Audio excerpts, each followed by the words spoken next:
right, welcome in, everyone. It's the Donovan Live Postgame Show presented by Master Pizza on a Tuesday night with Jim Donovan. I'm Dave DeNatale. Happy to have you with us. Master Pizza is the sponsor of the show. Remember, download that Master Pizza app on your phone and start earning pizza points today. That's Master Pizza. Taste above all. And, Jimmy, it was a day in Bree. We're almost done with training camp. I feel like it's been the longest training camp for ever. But I think it has. I feel like it has. I think it has. But the action on the field kind of took a backseat to stuff off the field, which I know the last thing Freddie Kitchens really wants to do is have to answer a question about what one of his players said in an interview, and you had like a double shot of that today. First and foremost, Baker.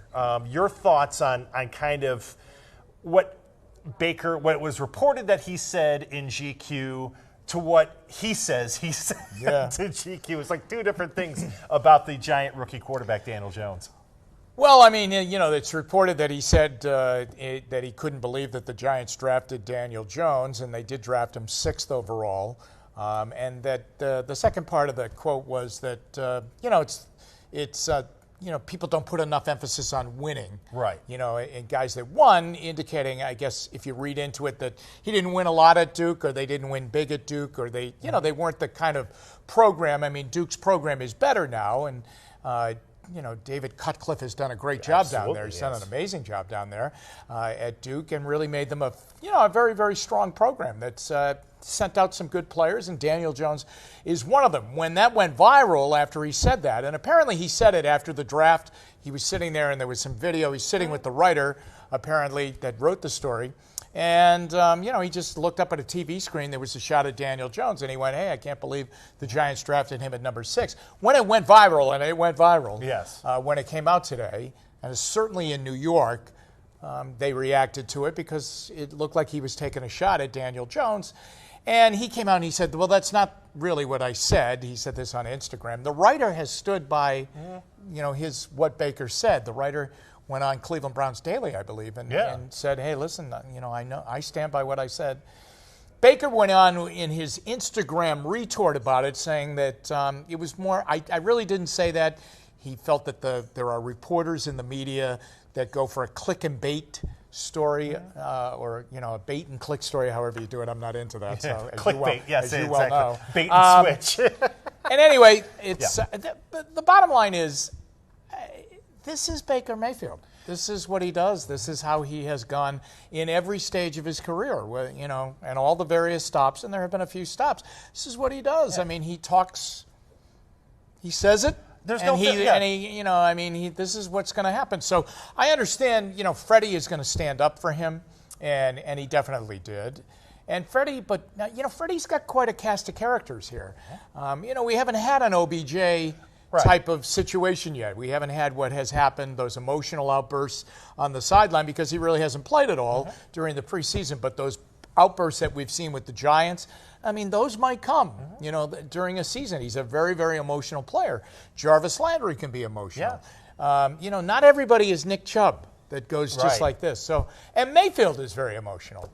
So I think you have to get used to this. This is what you get when you get big name, big ego, big star type players that get big headlines. And so the Browns got 2 big headlines today. The cover of Sports Illustrated about them being back and relevant again, and how excited we are all that they look like they've turned the corner and are on the way to becoming a good football team. And then the Baker Mayfield story in GQ. You can't, and I was listening to people on Sports Talk about this driving in here today and thinking about this. Baker Mayfield's not going to change. No. And I don't think you as fans want him to change. He has no filter, or very little of a filter. I mean, he's very careful. If you watch enough of his press conferences and you're around him enough, he is very careful about what he says. So the fact that he got misquoted is an interesting thing, because he chooses his words pretty carefully, pretty cautiously. But no matter what, Jimmy, you don't ever want to put a restriction on him, because he is the chip on the shoulder player he is, because he has no filter in many cases. Yeah, and like a lot of people are concerned now, are the Browns going to get booed wherever they go? Believe me, boo him. I mean, he feeds off of that. He loves it.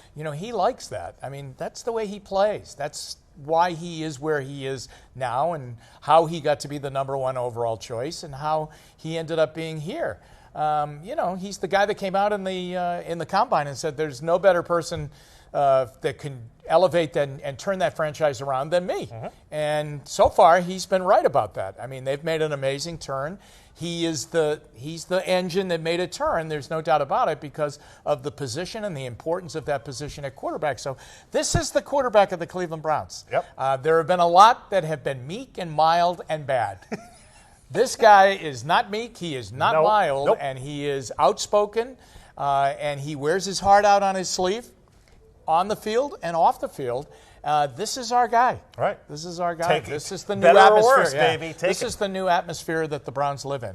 But the other thing with that today was the Sports Illustrated, and OBJ had some interesting things to say about basically New York traded him here to die or something like that, and things like that. But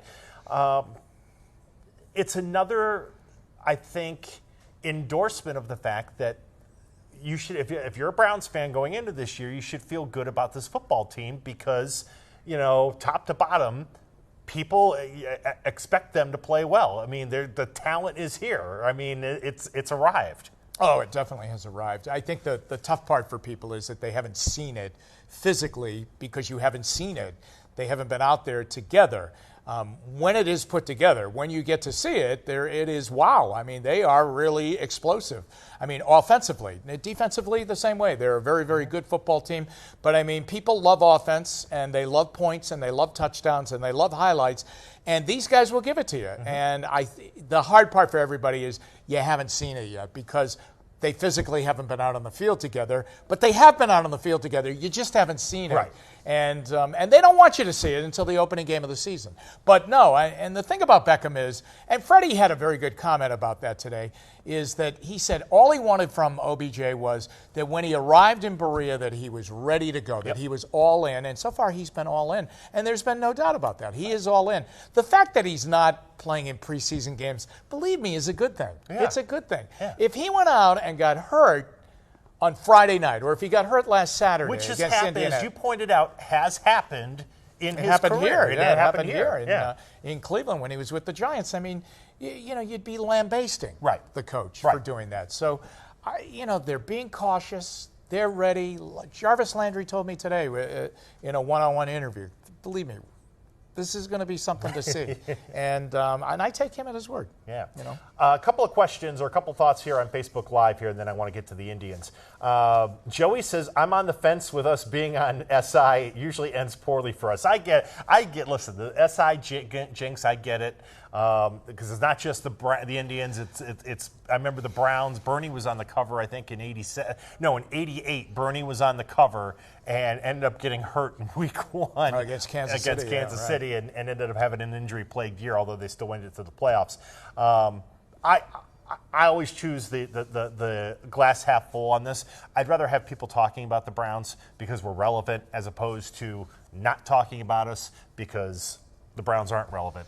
Yeah, I mean, there were a lot of years that it just didn't even seem like we were in the NFL. I mean, I know we were in the NFL, but we weren't treated like we were in the NFL, and we didn't play like we were in the NFL because of the caliber of play and the selection process of the players and coaches. And let's face it, I mean, I think this is really great. This is unnerving to everybody because you haven't seen it so yet. new. We haven't seen it, and now it's time to produce. I mean, it really is. I think they're 19 days away from playing. And, it's not long, and we'll see what you got. I don't think you're going to see them play Friday night. I mean, you might see Mayfield a little bit. You're not going to see Landry. You're not going to see Beckham. You're not going to see them certainly in the fourth game. You'll see them against Tennessee. Right. But, now it's just time. It really is. I mean, it's like waiting for Christmas. Right. It's just like, it's like, literally you're counting days now. It's like, okay, 19 days until we play at First Energy, 18 days, 17 days. You have to wait, but we promise it'll be exciting. I'd rather be talking about that than saying, boy, I hope, Jimmy, will this receiver be ready to go on opening day? Will this running back be ready? I'd rather be talking about being cautious than worried about a guy coming back from an injury. Oh, yeah. I think, it's the new wave in the NFL. It really is. There's a new wave of young coaches in the NFL. And Freddie, you have to throw Freddie into that category because he's a first-time head coach. This old-fashioned way, long-tested, and I don't know if I guess it's been time-tested. I don't know how effective it is, though, this third preseason game, okay, and playing the starters, at least the first half, sometimes over into a series into the third quarter. I think maybe it has seen its day. And the reason I say that is because I don't think the Browns are going to do it on Friday night. I don't either. Okay? The Bears aren't doing it. The Rams aren't doing it. Matt Nagy, young coach of the Chicago Bears, not going to do it, okay? Sean McVay, who is considered the next brilliant mind in the NFL, with the Rams, not going to do it, okay? And I think that this is the new way of doing things, and I think the Browns are looking at that too and saying, we're not going to do it either. We're not going to put these guys out there to have some third-string defensive back tackle low and hit, break Beckham or Landry's ankle. Right. Some of it, to me, goes back to that Hard Knocks segment last year when you had, essentially Hugh Jackson and Todd Haley, and Freddie Kitchens was in that conversation, and Al Saunders, all part of that, play or don't play in the preseason, take care of guys or don't take care of guys in the preseason. And I feel like that discussion is kind of mushroomed into, now how everybody in the league is kind of being much more cautious with their players than maybe the trend used to be. Yeah, well, Freddie did it a different way. There's no doubt about it. He got what he wanted to get done on the practice field in controlled situations rather than game situations. I mean, he put a lot of game situations into his practices, okay? And they've worked for the most part, except with the kickers. But everything else, the amount of reps these guys have had is unbelievable, off the charts compared to, you talked about this being a long camp. It is a long camp. It's a long camp every day, too, because they're out on the practice field for 2.5 hours. A lot of teams only go a little bit over an hour. And there's been no let-up. There was no let-up today, and they're a day away from camp breaking for good tomorrow. So, and I don't think there'll be much of a let-up tomorrow. Now, next week they'll start to taper, I think, a little bit. But I think he did it a different way. He didn't wait for the games. He controlled it himself within the practices, but the practices were padded, they were physical, and they were long in duration. If they hadn't had those, then maybe you might have needed that second or third preseason game with more, having your guys out for a quarter or whatever to see what you had. But Freddie sounded like, listening to him last week, and it was like, okay, I saw what I needed to see. Yeah. Okay. On to the next week. Yeah. I think on Friday night there'll be situations. I think Kareem Hunt will play on Friday night because he's on a pitch clock right now. He is on a pitch count, I guess is a better way to put it.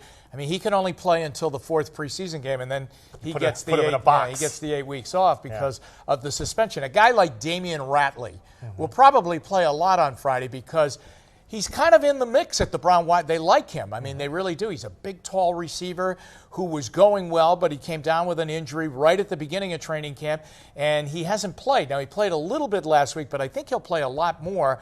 But other guys have gone by him at wide receiver, and so they want to get the read on him where he is before they make a roster decision on him. Seth DeValve will probably play a lot on Friday night if he's physically able to handle the load because he hasn't played at all in the preseason. But now he's back on the practice field this week, and he's got a compressed amount of time to get ready. So those are the kind of guys.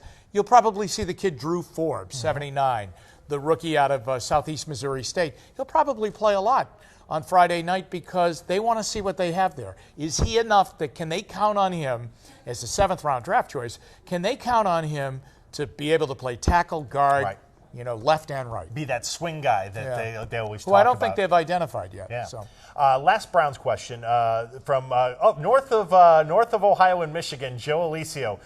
Browns player who will surprise us the most this year? Wow, interesting. Well, I would say that, the two young linebackers, and Taki's been hurt now the last week. So Mac Wilson, Taki. I think once Taki gets healthy, he's really going to, shoot his way into the lineup. And I would have to say Greedy Williams. I think Greedy Williams is really playing well at corner. Tough position for a rookie to come in and play right away at. Denzel Ward did it last year. Greedy Williams, I think, is going to do it this year. Terrence Mitchell has really come on strong. But I would say those 3 rookies probably are going to be surprising how much they play and how effective they play. And they'll play more and more, I think, as the season goes along. A team full of young veterans. Yeah. You know. They're going to take the next step, and they're going to do it as we watch it. Yeah. You know?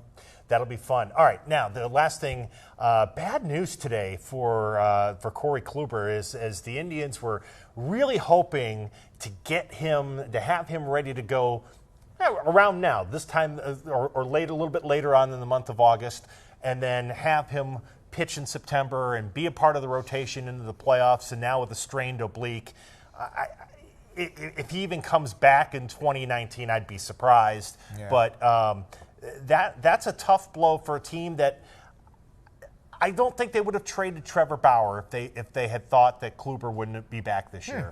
Interesting. It just hasn't been his year, obviously, and it's a tough situation. You're right, because when he would come back, I mean, there's the possibility that they're in big games, and can you risk putting him out there still in kind of all right, let's throw him out there and see what he can do when you really need him, to be at his best. And whoever would pitch that particular night, they need to be at the best because they may need wins. I mean, it looks like this division race is going to go down to the wire. Right down to the wire, and the wild card thing is going to be kind of funky. And if they are going to be a wild card, they want to be at home when they play that one game. So, yeah, I think it's a tough situation for them. That's a big disappointment. He seemed to be making big strides. I mean, if you had heard there was a problem with his arm or he felt some pain where he had the broken bone, you would go understandable. But an oblique situation completely comes out of the blue. Yeah, and it's just, I mean, I don't know. Did he change his delivery or something like that? Something it could adjust to, but it's just now, I mean, and we talked about this when the Indians made the Bauer trade. It's like, boy, you are really putting a lot on Mike Clevenger, Shane Bieber, who I know won the All-Star Game MVP and has pitched in bigger situations, but now Plesac, Plutko, Savali, you're putting a lot on guys who started this year in Columbus, and that's part of growing up and being part of a pennant race. But that's where the Indians are at now. Well, and the good thing is their offense has really picked up, and Ramirez is hitting now. I mean, their offense is 10 times what it was at the beginning of the year when it didn't matter who pitched. They weren't getting any runs. They were getting no support. Now they're scoring. I mean, they're hitting better. I mean, they really are. And I think that guys that weren't getting it done offensively at the beginning of the year are really doing it now. Jose Ramirez is the main guy now. He's hot, and that's good. Plus, Puig has been a big plug-in for them. I mean, he really has defensively, and he's come up with big hits for them. He's been a really good ad for them out in the outfield. Exactly what they were looking for, a power bat. I think that, but his power arm. Yeah, I mean, it's just amazing out there. When I watch people try to run on him who maybe aren't familiar with him because he played in the National League West, I just laugh. I'm like, what are you doing? I mean, don't run on Puig, but he's pretty. He's for a guy who's a rental. He's pretty. It's been pretty impressive. Yeah. All right, Jimmy. As always, thank you, my friend. Thank you. And we thank you all for watching. Again, we've been brought to you tonight, powered by our friends at Master Pizza. Remember, Master Pizza. All you got to do is download the Master Pizza app. Start earning pizza points today. That's Master Pizza. Taste above all. For Jim Donovan, I'm Dave DeNatale. Thanks for watching the Donovan Live Postgame Show right here on WKYC's Facebook Live and on YouTube. All right. Thank you. Thank you, my friend.